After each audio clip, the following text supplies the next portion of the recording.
Incubo Radio.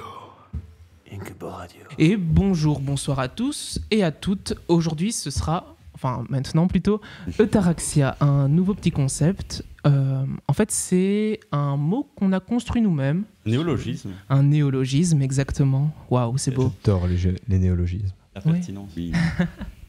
Alors, Eutaraxia, c'est construit à partir de l'ataraxie, qui est un concept philosophique chez les stoïciens, qui consiste à ne pas avoir de troubles, ne pas avoir de problèmes.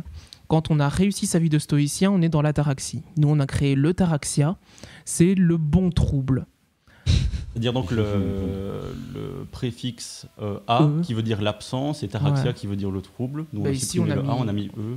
On a mis le E pour le bon trouble, comme quand on lit un livre qui nous met dans une sorte de perturbation, une sorte de un questionnement, vertige. Oui, comme le syndrome de Stendhal. Ben voilà, c'est exactement la même chose. On a créé un mot là-dessus. De quoi ? Le noir. Je connais pas le syndrome de Stendhal. Bon, on en parlera après. Yes. Mais avant de commencer, du coup, on va parler de ce qu'on fait. Donc ici, ce sera principalement de la littérature et de la philosophie, une petite critique littéraire et une analyse philosophique sur des grands livres, des petits livres, des livres qu'on a aimés et des livres de merde. Un peu de tout. Un peu de tout au final. Alors, cette fois-ci, on a prévu de faire Martine à la plage, c'est ça ? Oui, c'est ça. Martine à la plage, d'accord. On a hésité avec Martine à l'école. Ouais. On s'est dit que ça rappellerait trop de mauvais souvenirs des gens. Voilà, donc on a choisi quelque chose de plus vacances, positif. ouais. Voilà. De plus ? Oui, c'est léger, voilà. On ne veut pas trop être lourd dans cette émission-ci, sauf au niveau de l'humour, évidemment. Donc c'est super parce que moi j'ai toujours rêvé de dire que Martine à la plage est quand même une grosse connerie, quoi. Parce qu'au final elle est pas dans l'eau, quoi. Elle est juste sur le sable. C'est horrible. Oui, mais la plage au fond. Ah C'est là pardon, qu'est j'ai le confondu. C'est là que j'ai confondu. Ouais. C'est là qu'est le vertige. C'est là qu'est le vertige. C'est là qu'est le syndrome de Stendhal, l'Eutaraxie. On y revient tout le temps. Excusez-moi les gars, moi je suis peut-être un peu un enfant. C'est quoi le syndrome de Stendhal ? Le syndrome de Stendhal, c'est ce vertige que certaines œuvres d'art peuvent te produire. En fait, imagine, t'es là tranquille dans ton petit musée du Louvre. Oui, tu le possèdes. Dans ton propre musée du Louvre personnel. Dans le mien. T'es là C'est mon tranquille, rêve. tu te balades et Tu puis mates la tu Joconde. vois. Tu mates la Joconde. La tienne. Ouais, Voilà. la mienne. La victoire de La mienne, pas Samothrace. celle de le... Non, tu regardes, Voilà. tu vois aussi la victoire de ta victoire de Samothrace. Ok. Ouais. Toutes tes œuvres, et puis Ouais. là, t'as la tête qui tourne, et tu fais voilà, ça va pas. Ou le Oula. vertige. Voilà, d'où Ok. le vertige, et c'est Le le vertige. vertige artistique, Ouais. et c'est ça le syndrome de Stendhal. C'est être Ok. ébloui à ce point-là par une œuvre. Submergé, ouais, ce genre de choses. Le rouge et le noir de Stendhal. Une, Voilà. une expérience. Excusez-moi, j'ai une grosse culture que je dois étaler. Pardon. Vas-y, fais-toi plaisir. Une expérience esthétique de qualité. Voilà, Exactement. c'est Pas que époustouflant. esthétique. Ben, Après, toutes les formes d'art. Voilà, Ouais. et donc dès que ça touche à la beauté. Ok. D'ailleurs, Merci. on va revenir justement sur cette esthétique. Un des plus grands philosophes dans l'esthétique, il faut savoir que l'esthétique, en fait, c'est littéralement la philosophie sur l'art, la philosophie sur le beau. Et un des plus grands là-dedans, c'est Hegel, Friedrich, mais on va l'appeler Fredo le On va rigolo. parler des gueules. Fredo. Un bel allemand. Ah ouais, on va parler des gueules, quoi. Vous, putain. vous pouvez l'appeler Fredo, il va pas râler, il est mort Non. depuis un petit moment. Je ne sais pas si on est censuré sur les blagues sur les nazis ou pas. Non, on n'est pas censuré. Je peux dire qu'on en a fait Non, quelques-unes. je pense que- Ouais, le point Godwin est autorisé. Ça va. On n'est pas censuré pour l'instant. Pour Pour l'instant, l'instant. c'est la Pour radio l'instant, libre. pour l'instant. Oui. Donc, Fredo le rigolo, qu'est-ce qu'il dit sur l'esthétique ? C'est un peu le spécialiste. Déjà, il faut se dire, le gars à l'UNIF, il a défendu Napoléon corps et âme auprès de ses potes. Il a dit que ce mec allait sauver son pays, allait Ou le sauver la rouge et le noir, France. finalement. Ah, Allez, le rouge et le sauver noir de l'Europe. Stendhal. On y revient. Et 3 mois plus tard, Napoléon s'est pris une grosse défaite dans la gueule. Vive l'Empire. Donc voilà. Pire. Pour le coup, Hegel, il n'a pas eu du pif.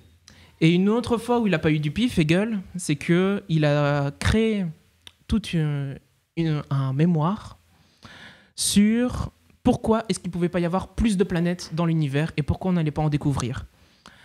Un mois plus tard, Waouh. un mois plus tard, on découvrait Cérès. Peut-être situer Hegel dans le temps, c'était Ouais. personnellement pas moi. mais- 19e. 18e. Non, 18e. 18e. C'est Mais après, en il y fait avait aussi. fin 18e. Enfin, le replacer dans le temps, c'est pas vraiment à son avantage parce que 400 ans avant, il y avait Copernic.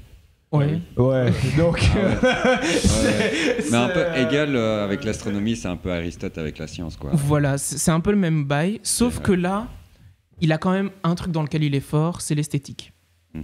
Il est fort en philo sur l'art. Et ce qu'il va nous dire, en fait, avec cette esthétique, C'est compliqué, faut s'accrocher. ouais, accrochez-vous. Quand on crée une œuvre d'art, avant de la créer, on réfléchit. Bien vu. C'est important, c'est important. ça. C'est important. Hein.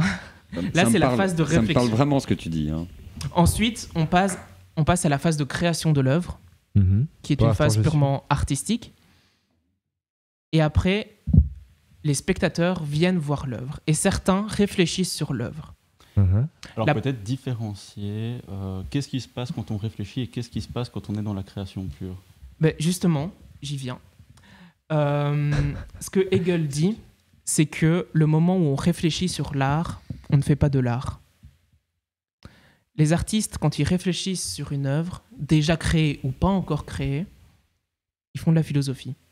Exactement. Réfléchir, c'est de la philo, créer, c'est de l'art en fait. Voilà, Parce qu'à la partir du moment où démarche on réfléchit artistique. pour créer, ouais, on fait de la philo. Au moment où on crée, on fait de l'art.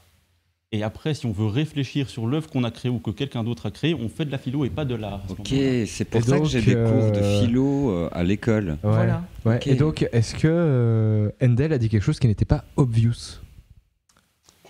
Attends, Non, mais monsieur, je fais de ma culture là. Tu as atteint Hegel, des sommets, Hegel. Greg.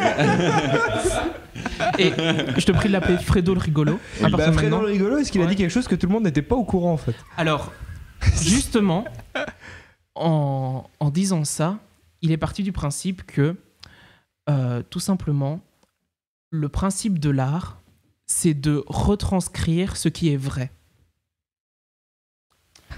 Et donc, Je veux dire. plus une œuvre est belle, Oui. plus elle se rapproche de la vérité. Mais on va pas dans du réalisme. On fait pas du réalisme à la Balzac ou... Parce que le réalisme demande une forme de réflexion qui s'éloigne du coup de la création artistique. Exactement. Oh là là, Attends, on va tu bien peux s'entendre. répéter toi et ici, moi, on ça va a été bien un peu trop s'entendre, toi et rapide pour moi là, je trouve. Le réalisme n'est pas de l'art. Pardon. Ce que Fredo nous dit, c'est que quand on on en reparlera quand on verra réfléchit... Stendhal. On va revenir à Stendhal à un moment. Bah, Laissez-le finir, laissez-le finir, laissez-le finir. Oui. Alors, Je pense que la meilleure blague, c'est que Simon puisse pas parler.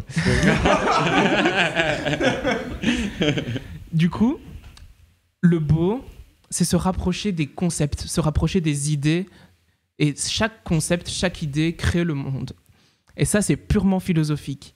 Et à partir du moment où on réfléchit sur les idées, donc à partir du moment où on réfléchit sur la création de l'œuvre d'art, qui contient les idées, qui doit se rapprocher des idées, on fait de la philo. Et on fait plus de l'art. Et donc, quand on fait une critique, comme on va la faire ici, on fait de la philosophie et pas du tout de l'art. Ce qui fait que notre chronique a finalement très peu de pertinence. Voilà. Et ce qui fait que Maverick non plus alors. Voilà, Ah. Maverick Ah non non, hein. Non, Mais- merci de Désolé, les démolir gars. l'histoire de ma vie. Vous ne Avec faites plaisir. pas de l'art.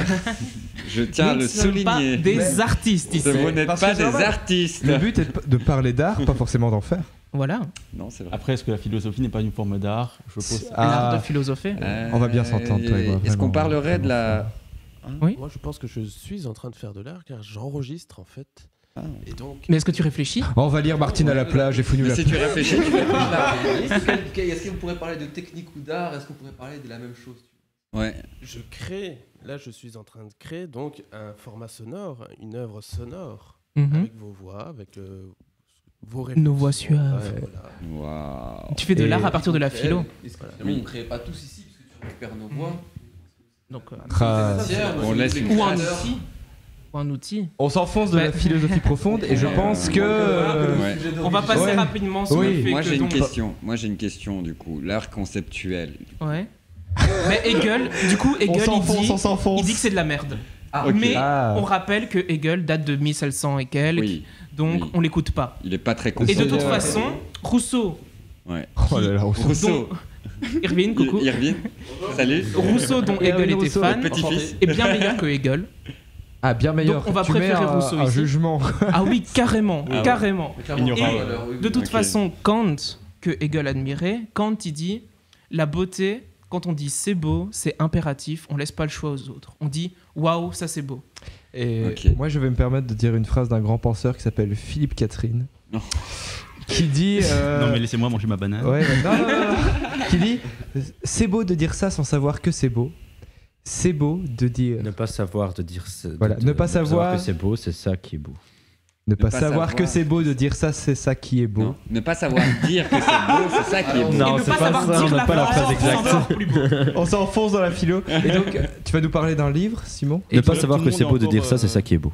Tout le monde est encore C'est sur le beau feeling de qu'on est dire sur ça, Martine à la ça, plage. ça. Je vois que tout le monde est parti parce qu'ils n'ont pas compris la philo. J'espère que tout va bien. Non, il y a encore des gens, et bon courage, j'espère que vous suivez. Donc on va vous parler d'un livre qui s'appelle Le vieil homme et la mer de Ernest Hemingway.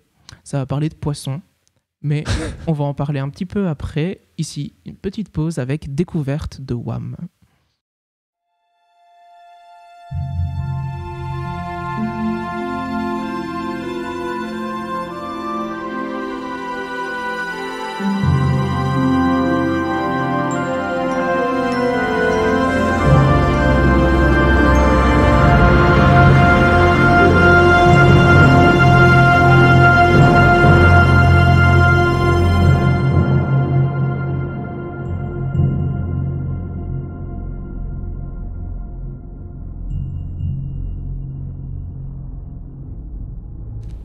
Donc, Découverte de Wham, donc l'équivalent de quelqu'un qui fait l'amour comme un lapin. Et on t'écoute, Simon. merci beaucoup. C'est moyennement Alors. drôle. Est-ce que je peux dire que Wham, en fait, c'est moi? Tu sais, Irvine, on a tous des problèmes dans la vie et chacun ses problèmes. Comment éviter le débat? Donc, Le vieil homme et la mer. Pourquoi est-ce qu'on a choisi cette œuvre-là? Personnellement, je vais d'abord laisser Thomas parler. Thomas parle. C'est un bouquin que j'aime beaucoup, il est assez court, il est assez sympa à lire, on va revenir plus tard sur Ouais. pourquoi au final c'est aussi sympa à lire. Et j'ai eu une première expérience de lecture assez chouette avec ce bouquin, finalement je l'ai lu en vacances au Canada, donc un peu exotique quand même. Exotique le Canada. Je te l'ai Non, dit, mais exotique, c'est pour les pays chauds, Thomas. Oui, exotique c'est pour le racisme, Thomas.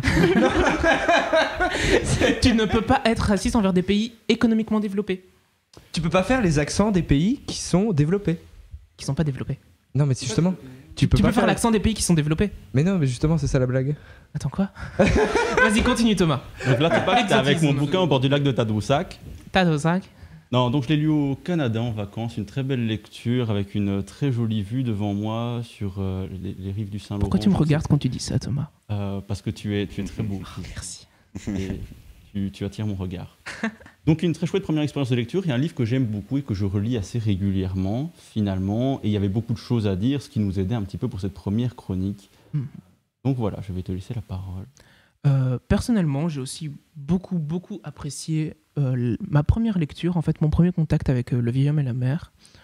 Autant Thomas que moi, le livre a toujours existé pour nous. Il n'y a pas de moment où on a découvert le livre. Ça a toujours existé dans la culture populaire, je veux dire.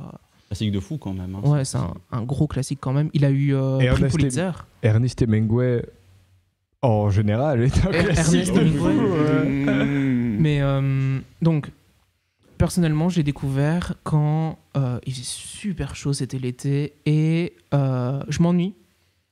Et je vais chercher des vieux livres, des vieilles affaires dans les affaires familiales. Et je découvre un très vieil exemplaire du vieil homme et la mer. C'est presque une édition originale, en fait, parce qu'elle date de 1956. Waouh. Et il me semble qu'il est sorti en 52 ou 54, quelque chose comme ça. 52, j'ai envie de dire de mémoire, Ouais. mais à vérifier. Si c'est 56, c'est au moins la deuxième édition. Ouais. Je suis désolé de descendre tes Mais rêves. le temps qu'il y a eu la traduction, Ouais, oui. il faut le temps de traduction à l'époque. Ouais, mais le temps de traduction, il est d'1 an, 2 ans, même à l'époque. hein. Surtout quand Ouais. il y a eu un Pulitzer. Ouais, c'est Ouais. vrai le traduit vite, hein. Pulitzer, mais Donc je dirais qu'il y a au moins eu la deuxième édition. Je suis deuxième désolé de le édition, c'est descendre. pas grave. Mais très vieille édition quand même, et c'est cette édition en très bon état qui a lancé en fait mon amour pour la collection de vieux livres. Et pour les vieux monsieur. Et pour Les vieux monsieur qui parlent énormément de sexe et d'alcool. les vieux monsieur barbus. Barbu, oui. Voilà. Je vous conseille la chanson Ernest Hemingway Loves Alcohol and Sex, qui est une vraie chanson de college humor sur YouTube et qui est incroyable. Merveilleux, je ne savais pas. Tu veux résumer ou je m'en occupe? Vas-y, je t'en prie. Oh, merci, c'est bien gentil. C'est bien urbain. Alors, Le vieil homme et la mer, sans surprise, ça parle de dinosaures. Alors si. Je veux pas te contredire, mais... Ok.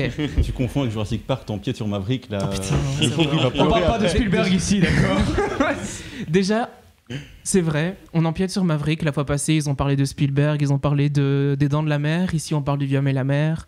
On essaie de garder une certaine cohérence. Ouais, là on parle des dents du vieux, ouais. Voilà, mais les dents du Très grand-père. Et Ça rime. ouais, c'est le but. Bien C'est vu. pensé ici, hein. Et Il y a une donc, réflexion Le Vieux homme et la dans mer, création, c'est de Je la prends pas philosophie. l'insulte, je prends pas l'insulte. c'est Santiago. Santiago. Santiago, un vieux monsieur, un vieux pêcheur, et ça fait 84 jours qu'il n'a rien pris à la pêche. 84 jours, ça commence à faire long pour Santiago. Il a faim. Il commence à avoir faim. Mais vous voyez, Ça gargouille. la bonne il y a des dalle. bruits. Prends un homme à pêcher un jour. ben voilà, il a une bonne dalle et il hésite à se manger lui-même. Genre là, c'est chaud. Et il a un petit Un apprenti. Un apprenti. qui s'appelle le Manoline. Ou Manolin. Manolin, pour les plus francophones. Les d'entre nous. francophones, oui. Qui a choisi de manger. Et Il mange justement- Manoline, il mange Manoline parce que moi j'ai pas lu le livre. Ben, le fait est que le vieux pêcheur pêche tellement rien que les parents de Manoline Manoline. lui interdisent d'aller à la pêche avec le vieux monsieur puisqu'il ne ramène rien. Parce que c'est un loser, un peu. Ouais. Donc, C'est super, on va parler de cinéma de loser donc- juste avant, alors... le vieil homme, Santiago, c'est un peu... il a la Wati honte, si on peut dire ça comme ça. Et il boit des watibules, et... Et donc, comme il a la Wati honte dans tout son village, il décide d'aller faire la pêche ultime. C'est la pêche qui va lui ramener un truc. C'est la dernière. S'il ramène rien là, il crève. Au 85e jour, donc il décide La de der partir des der. tout seul puisqu'il n'a plus d'apprenti finalement. Mhm. Et il décide de partir pour avoir un peu plus de chances de pêcher. Il part plus loin que la zone de pêche normale, plus loin que tous les autres pêcheurs finalement. Il s'aventure en terre beaucoup plus inconnue et beaucoup plus hostile. Il va se mettre en Et- danger. Finit par trouver un poisson, un plus gros poisson que prévu. Un marlin ou un espadon. Selon, Oui. Les traductions diffèrent. Je ne suis pas poissonnier. Mais donc, il trouve un très gros poisson. Un marlin, c'est un gros saumon, et un espadon, bah, ça a une épée. Bah, c'est un espadon. C'est un gros saumon avec une épée. Voilà. Ça- Voilà, genre. Ouais. C'est tous les deux des gros saumons, quoi. Ouais, c'est tous les deux des gros saumons. Et donc, Bien gras. la plus grande partie du livre, c'est cette pêche, le combat. Cette pêche qui est compliquée parce que le poisson est tellement gros qu'il arrive à tirer la barque. Et Ah donc ouais. en fait, il va tirer la barque du Non, pêcheur vous avez confondu toujours avec plus Moby loin. Dick. Je suis désolé de vous le C'est dire. un peu le même, C'est Moby Dick, désolé de vous le dire. Non, on a dit que c'était un saumon, pas une baleine. C'est Akab est pas dans le bouquin. Non, j'ai pas compris. À Cap cependant. Donc, il tire. Et est-ce qu'il va réussir à l'avoir? Oui. Est-ce qu'il va réussir à rentrer chez lui parce qu'il est très loin? Oui. Est-ce qu'il va rentrer chez lui bredouille? Oui. Donc il finit par avoir le poisson à bout d'épuisement. C'est vraiment un combat là, à la fatigue sur qui va être mort en premier. Finalement, Qui a le plus gros poisson. le poisson Voilà. tire et ralentit au fur et à mesure. Et lui, Qui il a la du plus mal à grosse paire de trouver à nageoires manger. en soi? C'est ça. Parce que c'est en contradiction avec ce que vous disiez. Il rentre bredouille ou il rentre pas bredouille? Il rentre bredouille. Il arrive à pêcher l'avoir. le poisson. Mais Mais sur le retour, Mais sur le retour. Donc il se balade avec un énorme pichon accroché à la côté de sa barque. Hein. Ah, ok, ok. Ah oui, ok, ok, ok. ouais. ouais, parce qu'il peut pas la Il mettre doit dans le sa barque. tracter. Ouais. Ok. C'est Ah, la plus il peut grosse même prise pas de le tout rentrer. village. Le poisson Ouais. est tellement Non, gros il est plus qu'il gros doit que la barque. tracter. Il est plus Ouais, gros que la barque. il va nourrir tout le Et- village, quoi. Et au final, c'est tous les requins qu'il va nourrir. Ah. Et il rentre chez lui bredouille. Et Sur c'est le là qu'on retour. voit l'aspect philosophique, j'ai envie de dire. La C'est là- métaphore s'installe. Ouais. Il a nourri tous les requins, mais qui sont les requins? Bonne question. Oui. On va peut-être voir ça après. Ah, c'est des requins Attends, métaphoriques. Il y a C'est- encore une c'est- étape. Il y a encore une étape là. T'es en train de nous laisser sur un cliffhanger. Un cliffhanger, oui. Ah ouais, on a utilisé C'est- le même terme. Et après, on arrive au climax, si je puis dire. Et c'est un on très va- mauvais film de Gaspard Noé, ne le regardez pas. Pardon. Et en parlant de climax, justement, je vous propose d'écouter la chanson qui suit, qui s'appelle Climax de Ambri Walid.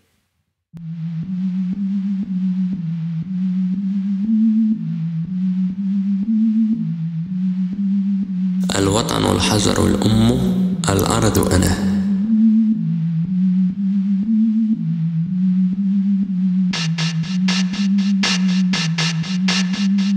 العدو البحر وحمامة أنا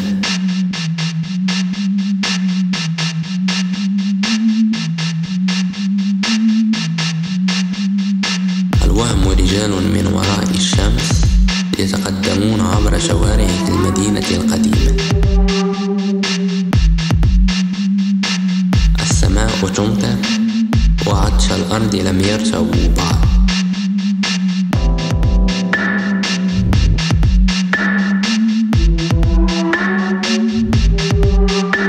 البحر أمل الثورة والقمر منفاها بعد الموت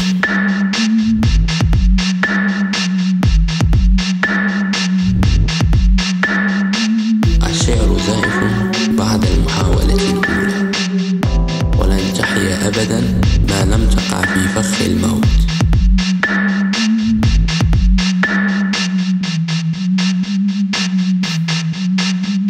ظهور الصبار لا ترتوي إلا بالدم وإن مت قبل 30 فاحرقوا رفاتي واطعموه لقطة في الشارع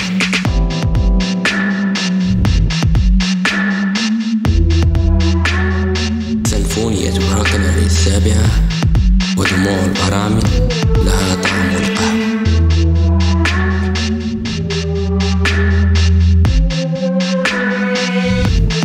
الله عقاب المتفائلين وأمل المتشائمين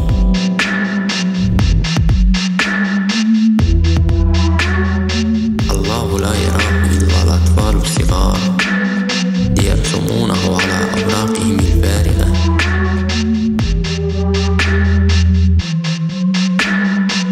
بلحيته البيضاء يمسك العصا بيد ويمسكهم باليد الأخرى ليقودهم إلى النجوم ليقودهم إلى النجوم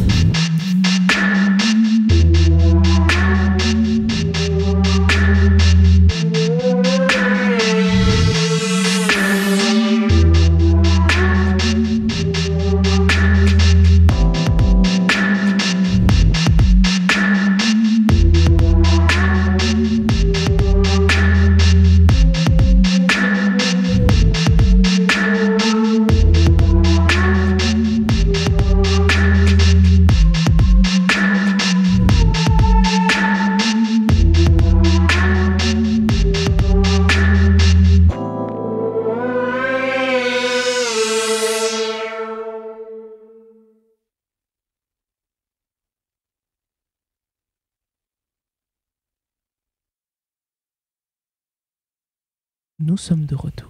Et coucou. Coucou. Hello. Alors, On a dit des choses pas bien du tout pendant la transition. Mais Non, il faut personne pas ne le que tu le saura. dises, ça. C'est notre secret. Moby Dick. Oui. Thomas. Métaphore, la baleine n'existe pas, c'est de la dépression, oui. Il marche sur nos plates-bandes. Moi, je dis la prochaine fois, on fait une critique de film. Comme ça, il y aura concurrence. On va faire une critique de livre qui est bien meilleure que le film parce que tout le monde sait que les livres sont bien meilleurs que le film à chaque fois. Et ça, c'est bien. Et donc Thomas va faire. C'est pas le même art. Pardon. Donc, on va passer à une analyse un peu plus littéraire, finalement, un peu plus théorique. On va essayer de faire sans un format assez court pour que ce ne soit pas trop ennuyeux pour vous. Mais il y a des choses intéressantes à dire puisqu'on verra que la forme sert le fond. Alors, Et ça, première c'est beau. caractéristique du roman, il est très court. Il fait un peu moins de 150 pages, ce qui, dans les standards anglo-saxons, est considéré comme une novella, c'est-à-dire l'équivalent d'un roman court pour nous. Et ça, c'est intéressant parce que ça fait le lien avec le fait qu'en fait, ce livre est plus un conte philosophique qu'un réel roman. Alors, un conte philosophique, pourquoi ? Rappelons rapidement les caractéristiques du conte philosophique. Un format court, des personnages très peu caractérisés, et beaucoup de symboles, finalement, beaucoup de messages cachés derrière une histoire, somme toute, assez simple. Alors ici, on est bien là-dedans, on est dans un format court, on l'a dit. Les personnages, on sait assez peu de choses sur eux. Le vieux, on sait juste qu'il est ridé, qu'il a les yeux bleus. Et le poisson, qui est un petit peu le protagoniste, enfin l'antagoniste. Et en effet, juste un gros marlin, un gros saumon, un gros espadon. Aux yeux bleus aussi. avec la queue mauve et le ventre doré, argenté. Argenté, là, tu ouais. décris un peu trop, je trouve, moi. Quel parallèle. Ouais. Et comme il disait dans le livre, tout en lui était vieux, sauf les yeux. Et ils étaient de la même couleur que la mer, joyeux et invincibles. Oh mon Dieu. Oh, Quand tu dis ça, Vous il y a pouvez l'utiliser quelque sur chose en moi Instagram. qui Très jolie s'éveille. citation. Et c'est d'ailleurs, en effet, Seul Dieu peut me juger. c'est la seule caractérisation du personnage du vieux qu'on a finalement dans le Ouais. roman. Et donc ici, ça illustre bien le fait qu'il soit peu caractérisé. Alors, sur les 150 pages, il y en a plus de 90 qui sont consacrées à la pêche. Une pêche qui dure 3 jours et 2 nuits, donc c'est finalement assez long pour raconter ça. Mais donc, on l'a dit, la dernière caractéristique du conte philosophique et la plus importante, c'est d'avoir des messages cachés derrière un fond, derrière un format assez simple. Et ça, en fait, Hemingway l'a lui-même théorisé dans ce qu'il a appelé la théorie de l'iceberg. C'est-à-dire qu'il conseillait, en fait, à tous les auteurs d'écrire des histoires très simples. La première lecture doit être assez simple, mais dans le fond, la partie immergée de l'iceberg doit, elle, regorger de messages un petit peu plus profonds, un petit peu plus compliqués. Moi, ça Alors- me. Pourquoi t'as pas crié Titanic? Tu veux que je crie Titanic? C'est ton rôle, je crois, non? Il m'en a parlé d'iceberg. Pas un bon film. Arrêtez de bander devant James Cameron. Franchement, vous bandez devant deux personnes qui baissent dans un carrosse et qui a une marque de buée où elle met sa main. Franchement, les gars, achetez-vous une vie. Kate Winslet, elle est pas si belle que ça. C'est très érotique. C'est très érotique. Alors, donc, Je Hemingway, regrette ce que j'ai dit, Kate Winslet est très belle. Vas-y, continue ton histoire. Hemingway il a théorisé ça en le rattachant à l'image d'un iceberg avec une partie submergée, visible, assez simple, et une partie immergée, beaucoup plus grosse, beaucoup plus touffue, beaucoup plus compliquée, qui regorge de messages. Alors, la particularité de ça, parce qu'au final, ça, on pourrait se dire, ça correspond un petit peu aux fables, un petit peu à tous les contes. Ce qu'il dit, Hemingway, c'est là qu'il y a un petit peu la particularité du Vieil homme et la mer, c'est qu'il conseille en fait à tous les auteurs de ne pas du tout donner d'indices sur le message qu'il donne, de laisser un maximum de choix au lecteur pour interpréter selon ses désirs les messages qu'il voudra y voir. Et donc, en effet, le Vieil homme et la mer ne délivre pas de messages particuliers. En fait, on ne peut pas dire avec certitude Hemingway veut nous faire, par exemple, une critique du capitalisme. On y reviendra. C'est peut-être une des théories. Peut-être. Bah, moi, quand tu m'as décrit le bouquin, c'est la première chose à laquelle j'ai pensé. Ça revient assez souvent, mais le fait est qu'on ne peut pas dire avec certitude que c'est ça le message qu'Hemingway voulait nous transmettre. Finalement, il ne donne aucun indice et on verra qu'il y a plusieurs autres théories de messages qui auraient pu être visibles, finalement.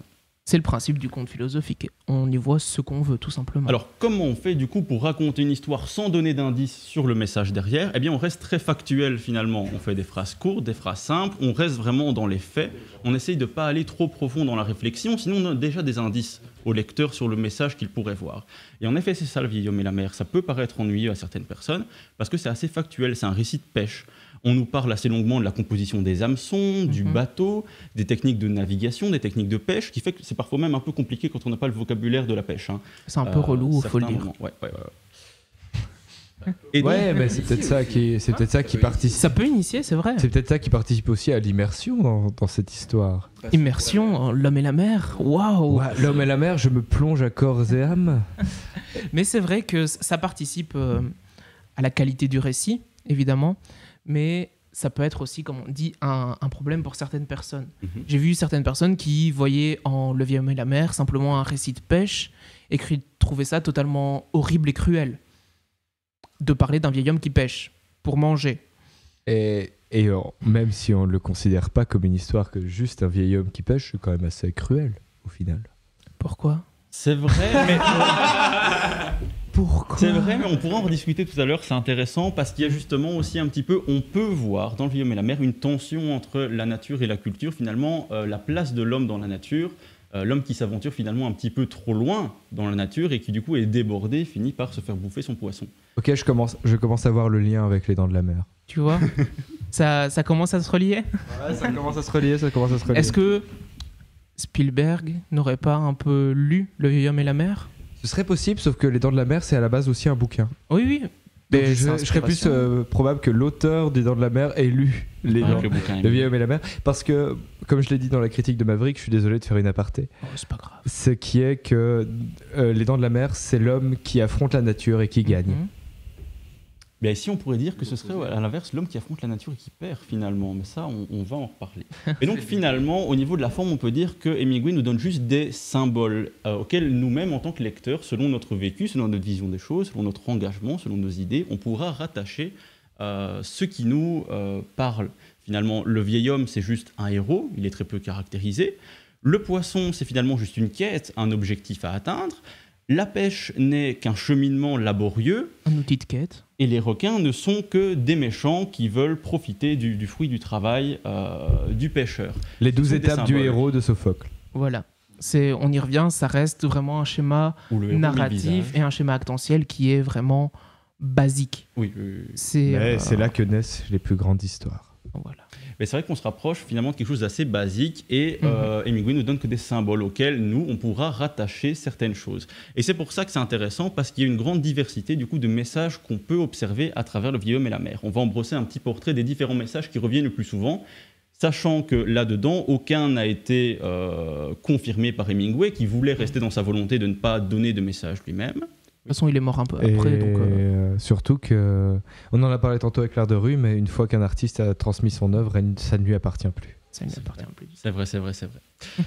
Donc les différents messages qu'on peut y voir, c'est avant tout, premièrement, on l'a dit, une tension entre nature et culture, la question en fait de la place de l'homme dans la nature. L'homme ici, qui veut apporter peut-être sa culture un peu trop loin en terrain naturel, en terrain hostile. Il s'aventure, on l'a dit, et c'est insisté dans le bouquin, plus loin que les zones de pêche normales des autres pêcheurs, et finalement, il s'aventure peut-être trop loin dans la nature, il tombe face à un ennemi, l'espadon, qui est peut-être trop gros pour lui, et face à des requins qui sont peut-être plus charognards, plus compliqués à gérer que des requins normaux.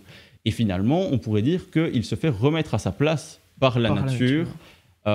Qui lui dit qu'il a trop d'orgueil en fait de vouloir aller pêcher seul si loin et qui remettrait l'homme à sa place d'un simple animal, pas forcément plus puissant que les autres. Pas plus adapté à la nature que d'autres. Un high kick dans sa gueule. Parce qu'on voit bien que... Les Japonais seraient très fiers, les haïkus sont respectés. Donc ça c'est là... Oui. Mais l'homme justement n'est pas sur son... Il y a cet élément-là supplémentaire, c'est que l'homme n'est pas sur son milieu naturel. Oui. Il est sur un autre terrain, un autre milieu qui est celui de la mer. L'homme est terrestre avant tout, ça je pense que je vous ne l'apprends pas. Ah bon? Quoi? On a fait la même blague. T'as jamais vu La Petite Sirène? Non. Non. Tu devrais. Non mais... Mais Hemingway le dit très bien, une petite citation du livre où le pêcheur lui-même dans sa réflexion arrive à cette conclusion-là de dire « L'homme, c'est pas grand-chose à côté des grands oiseaux et des bêtes ». Et ça c'est très beau. Et c'est très beau, ouais. Et ça c'est beau. Mais on a des mains. Et des pouces opposables. Et ça, on a les mains les plus performantes de l'histoire de... Là, t'es en train de faire de la démagogie de base, mon bourricot. J'essaye de donner un peu de valeur à l'être humain parce que je trouve qu'on le dénigre un peu. Deuxième chose qu'on peut voir, qui revient assez souvent, et tu l'as dit, ça que tu as vu, c'est une critique du capitalisme, finalement. Et c'est logique en soi, parce qu'une des essences même du capitalisme, mis à part se faire un max de thunes, c'est dominer la nature.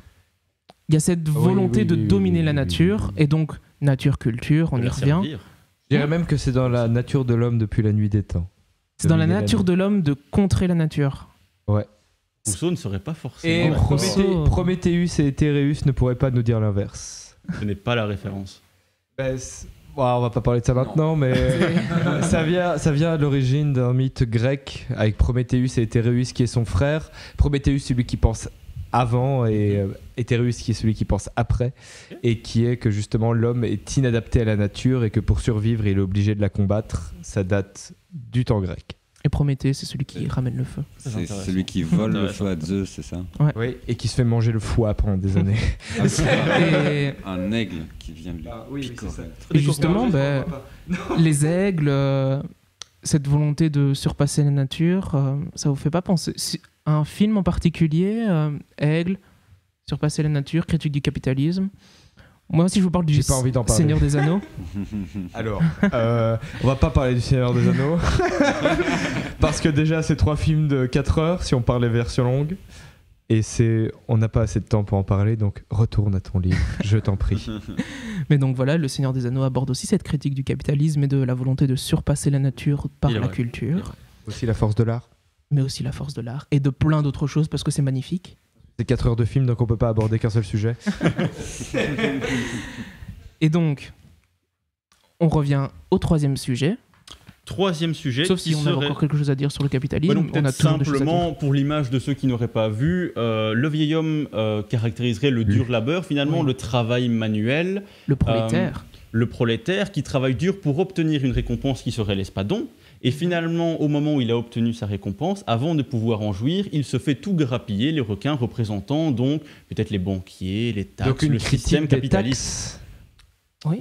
Mais on va en venir après. Du système capitaliste de manière générale, les Je te laisse terminer. banquiers, vous pouvez placer un petit peu qui vous voulez là-dedans.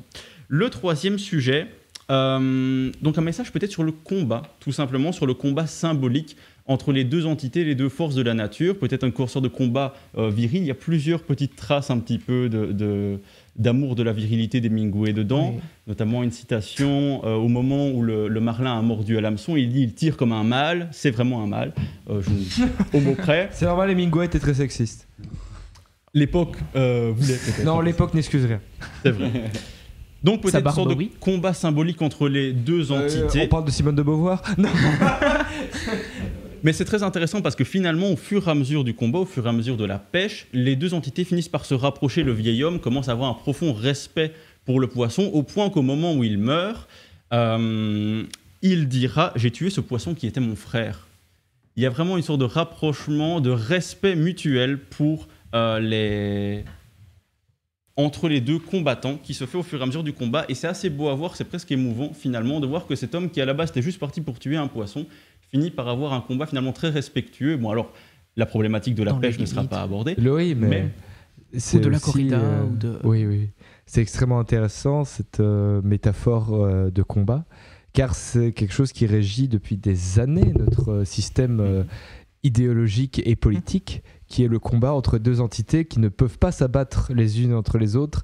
Et là où, parce que je n'ai pas lu le livre et il est dans ma liste depuis très très longtemps, c'est d'avoir une de ces idéologies qui surpasse l'autre. C'est ça qui est intéressant, qui arrive à gagner entre d'une manière, alors que c'est Qui un de peu nous deux inspire l'autre, j'ai envie de te demander. ah oui, inspirant. Non, mais c'est vrai, un combat est inspirant. C'est-à-dire qu'un combat a toujours été inspirant. Et je vais parler d'une théorie chinoise qui est le yin et le yang, le mal et le bien. Et au Le milieu, mal il y a ou le le gris. mal Le mal, Le comme mal. avec sans E. Ah, Et et il y a au milieu le gris qui est censé être représenté par l'être humain. Et c'est extrêmement intéressant de se mettre ça dans ce contexte-là. L'être humain ne veut pas gagner, mais gagne tout de même. Ou le peut-il Ou le petit. Un autre thème très intéressant qu'on va aborder un peu plus en profondeur après, c'est le thème de la transmission, finalement, de la transmission entre le vieux et son apprenti Manoline, qui malheureusement n'a pas pu l'accompagner. Et il répétera très régulièrement dans le roman « J'aurais aimé que le gosse soit là ».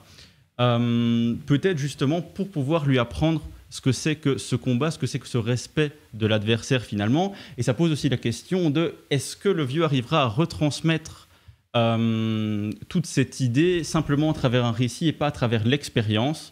Thème de la transmission qui est aussi abordé finalement à travers la forme du bouquin. On l'a vu, Hemingway n'a pas voulu donner de message précis directement lui-même au lecteur. Très Et donc, contre-productif. est-ce que c'est un bon moyen de transmettre des idées? C'est une question à débat ou... C'est justement ce sur quoi on va se pencher par après. Oui. Mais avant ça, on va envoyer une petite chanson, Oh. une douce mélodie que notre cher ami Irvine va mettre. Alors, cette fois-ci, ce sera Cyan Deep. J'espère que je le prononce bien. Et si je le prononce mal, toutes mes excuses.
Et donc nous revoilà. On va revenir rapidement sur les quelques points que Thomas a abordés.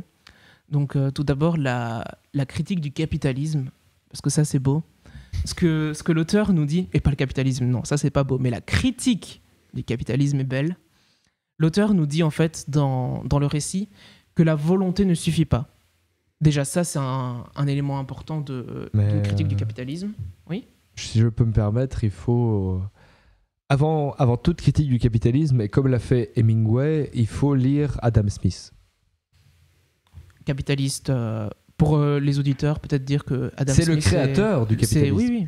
C'est celui qui a mis la théorie politique et sociale et économique du capitalisme. Et il faut savoir que Adam Smith a décrit un capitalisme qui pourrait marcher de manière purement sociale et qu'on n'a pas respecté. Mais c'est pour ça que toutes les critiques du capitalisme devraient naître du bouquin d'Adam Smith. Et je sais qu'Hemingway l'a lu, et c'est pour ça que cette critique du capitalisme m'intéresse énormément. Mais il faut savoir en fait que Hemingway a été poursuivi, enfin pas poursuivi, mais surveillé de très près pendant très longtemps par la CIA. Il a fait la polémique. Il a fait la polémique, mais il faut dire en fait que... le jeu de la polémique. Il a été à la guerre d'Espagne, en guerre d'Espagne, oui. Voilà, pour les idées anarchistes, socialistes, ce genre de choses. Et donc, la CIA l'a mis sous surveillance. Donc, l'idée de la critique du capitalisme dans son livre serait logique en soi. Mais donc, ce qu'il nous dit, c'est que la volonté ne suffit pas dans le sens où le pêcheur, s'il avait que sa volonté, il aurait pu réussir. Et il a toute la volonté du monde dans le récit. On voit qu'il est à fond dans sa pêche, qu'il est à fond dans ce qu'il fait. Il va après presque jusqu'à mourir. La bataille finale avec le poisson, finalement, il a deux doigts de s'évanouir, il a deux doigts de la syncope, on le dit clairement. Si je peux me permettre, il y a un terme très intéressant qui a été choisi. C'est un pêcheur. Mm-hmm. Donc, si on s'écartait 2 minutes de la critique du capitalisme... Tu veux parler de religion ? Ouais, critique de religion. Non, mais c'est pas une blague. Moi, là, je viens de critiquer à Maverick la dernière tentation du Christ. Et il faut savoir que la religion est extrêmement présente, même dans l'œuvre d'Hemingway, parce qu'il était anti-religieux à ne plus savoir quoi en foutre. Hein. Il y a vraiment un grand côté biblique, finalement. C'est presque une parabole, finalement, le Guillaume et la mer. On peut retrouver finalement les caractéristiques conte philosophique parabole. Conte philo, c'est la même chose. Commencer à rentrer dans les détails. Et, le fait de choisir un pêcheur, pour moi, n'est pas anodin. D'avoir ce mot, a fisherman. Et que je sais que dans le bouquin, parce que j'ai la chance d'avoir lu que je ne l'ai pas lu en entier, mais j'ai lu quelques extraits en anglais quand j'étais en Angleterre, il utilise le terme sinner, qui est le terme pêcheur pour nous en français, comme le pêcheur catholique. Il y a une référence biblique très claire dans le bouquin, à un moment où il est blessé à la main par un fil de pêche qui le coupe. Il dit que la douleur ressentie est telle à un clou qui traverse. Ah oui, complètement. On est clairement dans le christianisme. RPZ Jésus Le clou dans les mains. Une référence très très claire, en effet. Donc voilà, déjà à ce niveau-là. Mais en plus de ça, comme on l'a dit, les requins peuvent symboliser les patrons qui viennent ramasser, qui viennent grappiller tout ce que l'homme, le prolétaire, après des années et des années et des années de travail acharné, pour ne serait-ce que subsister, ne serait-ce que pouvoir vivre dignement, il revient de sa journée de travail avec de quoi grimper dans l'échelle sociale, avec sa prise ultime. Et qu'est-ce qui se passe ? Les requins, les grands patrons, du coup, prennent tout ça. Ils prennent ce qui allait lui permettre de grimper dans l'échelle sociale, de grimper en classe sociale, de réussir dans le monde du capitalisme. Et ce qui est extrêmement important, c'est, tu l'as dit toi-même, c'est pas une théorie qui est forcément acceptée par tout le monde, j'ai cru comprendre, cette critique du capitalisme. Et c'est ce qui revient assez régulièrement, c'est une des théories qui revient les plus régulièrement, mais il n'y a aucune volonté de l'auteur. Il n'y a aucune volonté de l'auteur de donner un message précis. Oui. Donc, on ne peut pas confirmer que c'est ça, mais c'est quelque chose qui revient très souvent, en effet, et le parallèle est en effet assez visible, finalement. Moi, au final, Pardon, Vincent, vas-y. Oui, non, je disais, moi, ce que tu dis, en vérité, ça me fait penser à une forme de critique du mérite, en fait. Parce que finalement, Bah oui, la méritocratie, parce qu'en fait, ce qui se passe, c'est que ce pêcheur, il va parcourir une sorte de chemin de croix, si je pourrais dire, jusqu'en faisant par parallèle religieux.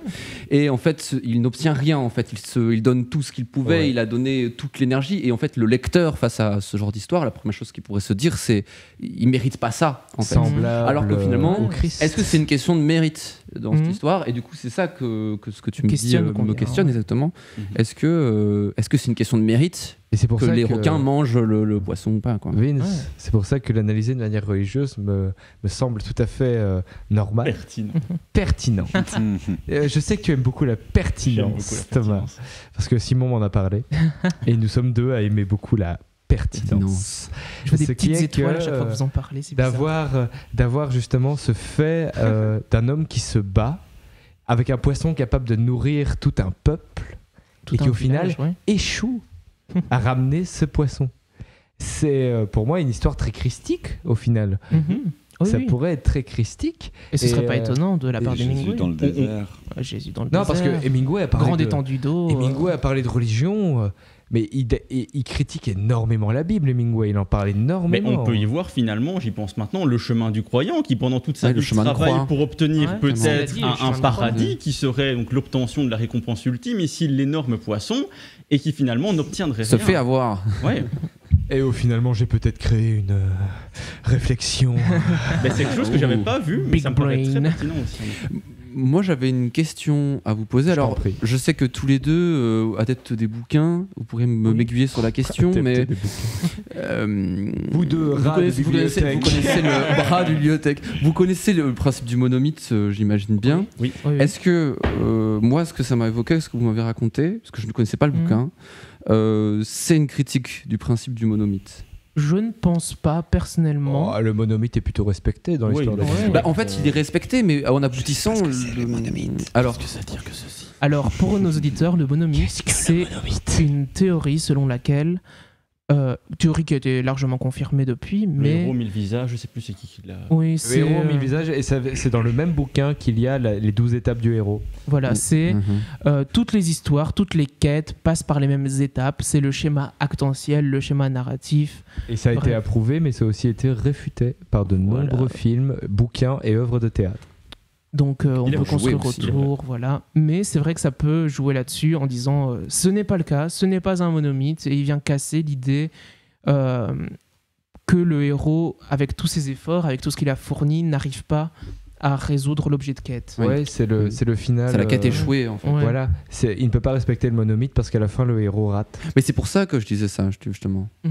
Parce qu'en fait, tout le cheminement, c'est les défis. Il se retrouve dans une situation compliquée, il se retrouve dans la situation la pire possible, et il arrive à trouver la force pour réussir à aller jusqu'à cet endroit, à réussir à capturer cet espadon, et finalement. Il échoue quand même en fait. Il n'arrive jamais à la conclusion positive en fait du monomythe du héros. Il revient pas victorieux dans son village avec la pitance. C'est là que justement on va aborder le point important sur lequel on voulait vraiment insister. Peut-être le fait qu'en fait il tend peut-être un piège au lecteur finalement en disant peut-être qu'une fois qu'il aura eu le poisson, il aura accompli sa quête. Et c'est là. Et finalement, on pourrait s'attendre à ce que ce soit la fin. Mais finalement, non, il y a toujours quelque chose qui vient après. Et c'est peut-être là que ça casse un petit peu la théorie du monomythe. Il vient taper derrière les genoux. Avez-vous lu cette magnifique œuvre de fiction qui s'appelle Watchmen? Oui. Pas lu, vu. Lu et vu. Mais sauf que l'adaptation de Zack Snyder est absolument atroce. Et Watchmen se termine par l'obtention d'une paix à travers la guerre. Une paix guerrière. Et c'est pour moi extrêmement sensible de les comparer de manière parallèle. C'est accéder à une réussite à travers l'échec. Oui, c'est totalement le cas. Voilà, il accède à l'échec à travers une réussite. Et en fait, ici, le héros réussit d'abord et puis échoue. Il réussit la quête qu'il a envers lui-même. Ce passage où il doit réussir à pêcher le poisson, ça, il y arrive. Si on considère que le quête principal, l'antagoniste est le poisson, il réussit. Le problème, c'est qu'au final, on se rend compte qu'au bout de 100 pages, le poisson, il est mort, mais c'est pas fini. Il y a encore quelque chose qui vient après. En fait, là où vient le réel problème, et c'est ça, c'est ici qu'on va se concentrer là-dessus, c'est qu'est-ce qui reste de sa quête, en fait? Il ne reste qu'un Un cadavre de poisson à moitié mangé. Voilà. Je Donc trouve, il ramène une carcasse de poisson Igor. sur... C'est complètement Igor vrai. avait envie. Ouais. Non, Oui, je vas-y. disais que je trouvais ce récit extrêmement d'une tristesse Absolue. Affligeante. parce que Ah, c'est terrifiant. déjà, j'étais en train de me dire, l'être humain, il est résilient, à l'aise, les erreurs, Mhm. c'est cool, ça nous permet d'avancer, etc. Sauf que j'avais oublié qu'il y avait cette notion d'ultime quête. Mhm. Ah oui, C'est il est la vraiment chose au bout de la ultime. mort, c'est presque... Ah oui, on Où le on dit. n'arrive pas au bout, mais après, il n'y a rien. Ça fait 84 jours qu'il n'a pas pêché assez que pour se nourrir. Il commence dans une situation Du coup, c'est la extrême. mort. Pendant la C'est pêche, la il est dans mort une et situation attends. En fait, extrême. La ce mort, qui, c'est ce la qui lui mort. permet de subsister, lui, c'est l'entraide au village. C'est parce que Manolin l'aide, lui, à se nourrir grâce à Il lui apporte de des l'entraide, poissons. ouais, de la solidarité, ce genre de choses. Mais il s'est nourri de Manolin. Il s'est nourri, entre guillemets. Parce qu'il a pensé à le manger, je rappelle le début de l'histoire. Mais, Est-ce mais qu'il le dit ça reste quand même... explicitement ou Non, vous pas l'avez du tout, hein, juste- c'était juste des conneries. Ah, Si, ok. vous mais- si vous me permettez. Mhm. Parce que tu as fait une blague qui n'était pas tant une blague que ça, parce que plus on en parle, plus je vois le lien. Les liens avec les dents de la mer. Mhm. C'est-à-dire qu'on a tendance à penser que l'antagoniste des dents de la mer est le requin. Alors Que que... c'est. Alors que pas du tout. L'antagoniste des dents de la mer est la politique. Ah, la C'est pas politique. une blague. Bah oui, Moi, mais je le voyais pas comme ça. Je tu voyais vois, le... si t'as écouté Maverick, Ça fait Ah, le beaucoup film, d'autopromo ouais. ici. mais j'adore l'autopromo. Et c'est-à-dire que le vrai antagoniste de Maverick est le maire de la ville d'Amy City, parce que le requin en fait cherche juste à survivre. Mhm. Ce n'est pas un être qui cherche le mal, qui cherche juste à manger Le pour mal. l'envie. Il est juste un être qui cherche à survivre. Les requins et qui sont gentils, rappelons-le. et oui, Très et qui peu de finira morts. par être abattu, Mhm. n'oublions pas, par une personne qui a fait un crime de guerre. C'est ça l'histoire de la Mhm. mer. Ouais. Abattu par un criminel. Nous soutenons Sea Shepherd, évidemment. on le précise, on le précise. Et dans cette histoire du vieil homme et la mer, c'est un peu la même chose. On voit le poisson comme un antagoniste, alors que c'est juste un être vivant qui cherche à survivre. Mhm. Et ça, on peut Oui. le ressentir justement Ou, dans ce dans lien tout de le- fraternité Dans qui se cette crée entre notion les de deux. Mais Ouais. respect entre les deux combattants. Et parce qu'au final, On est c'est sur un une combat. humanisation. On pourrait dire que le pêcheur Oui, serait clairement. méchant de pêcher, mais c'est ces deux individus qui sont dans des situations extrêmes. Le pêcheur est un être vivant qui, comme tous les êtres vivants, cherche à survivre. C'est un instinct de base. Il est dans une situation où il n'a pas mangé depuis très longtemps, où Et il ne il est parvient pas à face- subsister. Et il est face à un animal qui cherche aussi à survivre. Exactement. Et c'est peut-être là la puissance du bouquin. Mhm. Moi, j'ai envie de dire que dans cette histoire-là, en tout cas comme vous nous la racontez, c'est la fiction du défi que les humains se mettent à eux-mêmes face à la nature. Parce que ils se fixent un défi, et en fait, on suit cette histoire, on la prend à partie, on voit des antagonistes alors qu'il n'y a rien d'autre que la nature, en fait. C'est juste un mec qui a faim, c'est tout.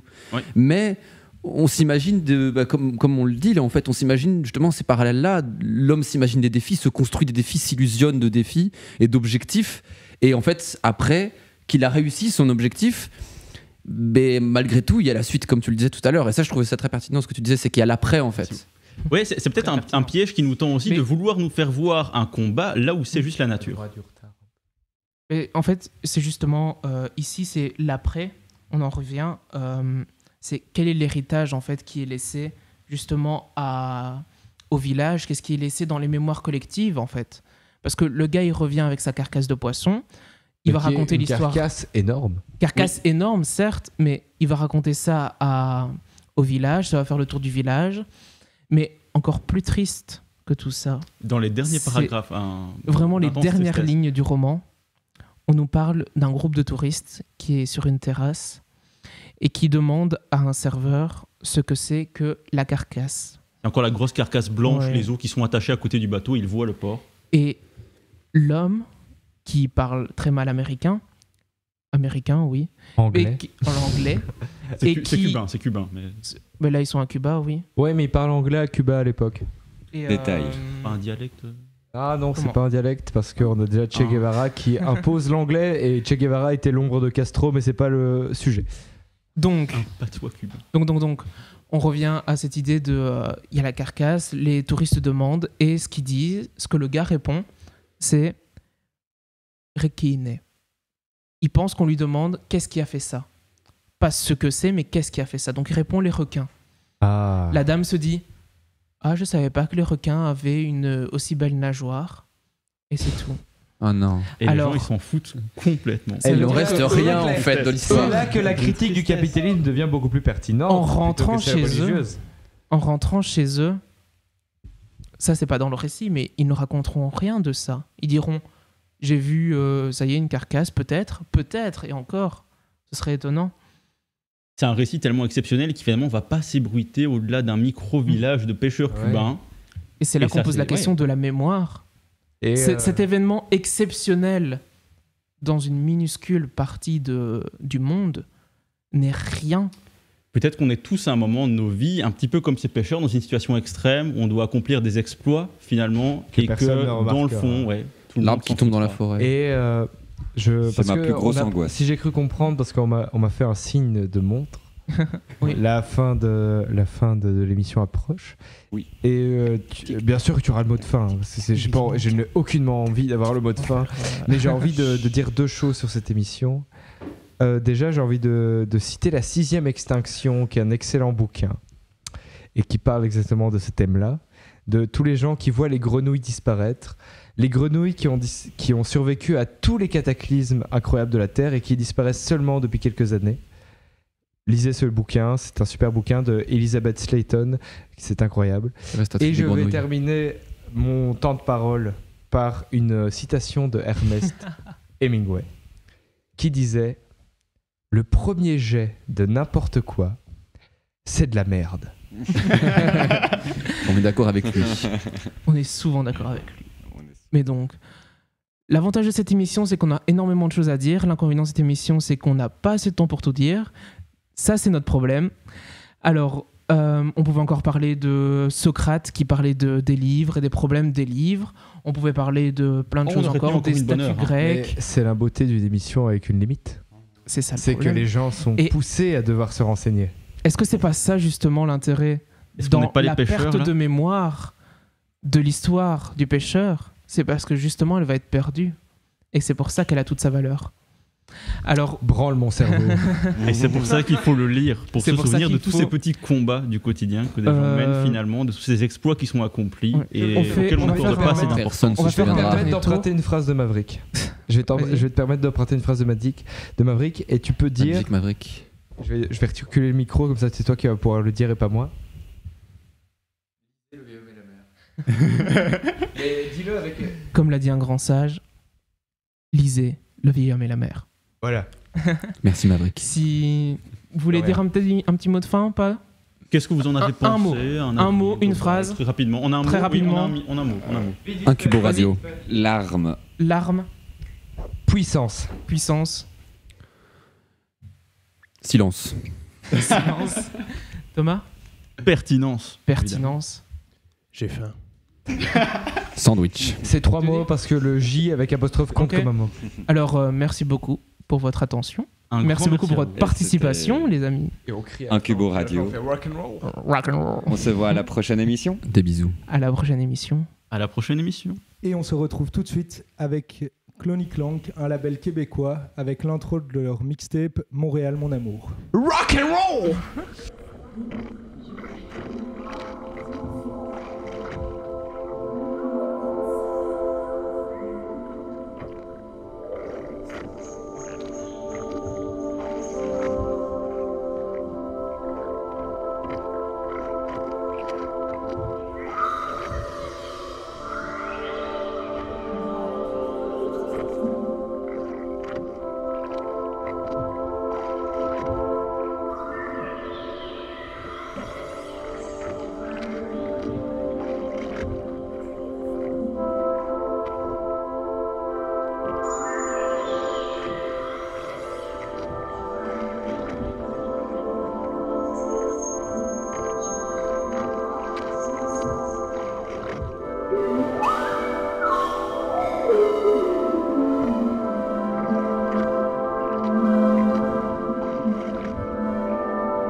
Ciao.